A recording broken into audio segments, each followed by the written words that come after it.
Once upon a time, in a magical land of internet wonders, lived Barnaby the gnome, who dreamed of planting a money tree. But in 2025, this tree was a blog, watered with patience and grown with smart planning. Barnaby knew he needed a patch of digital soil, a platform. He could choose the mighty WordPress for full control, or perhaps an easier spell like Wix or Blogify, where AI lent a hand. The key was picking a spot that felt like home. Next, a special seed, a niche.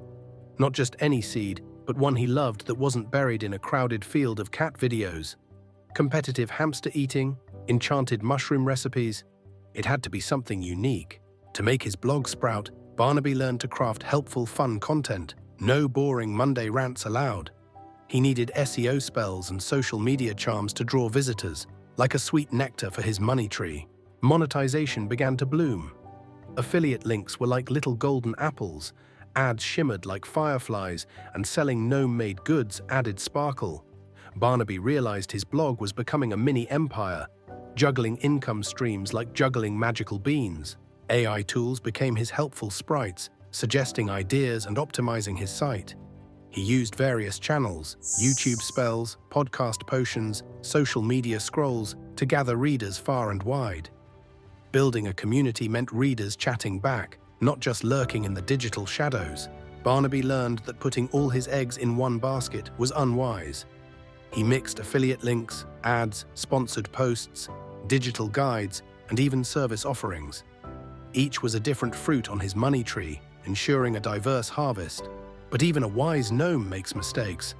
Barnaby learned to avoid skipping SEO, posting inconsistently, or stuffing his blog with too many blinking ads. He saw others succeed by treating their blogs like a serious quest, not just a hobby.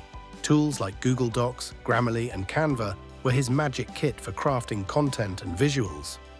Google Analytics was his all-seeing crystal ball to understand his readers. Getting seen meant sharing his tales everywhere: social media, email lists, even guest posting on other enchanted blogs. Tracking everything helped him adjust his path, because promotion is a marathon, not a sprint, requiring constant refinement. And so, Barnaby the gnome, tending his blog with strategy and humor, watched his little money tree blossom. It required effort and learning, but with the right approach, his blog grew into a source of wonderful income. If you enjoyed this tale of Barnaby and his blogging adventures, please give it a like. Subscribe to our channel for more magical journeys into making things happen, and leave a comment below to share your own blogging dreams.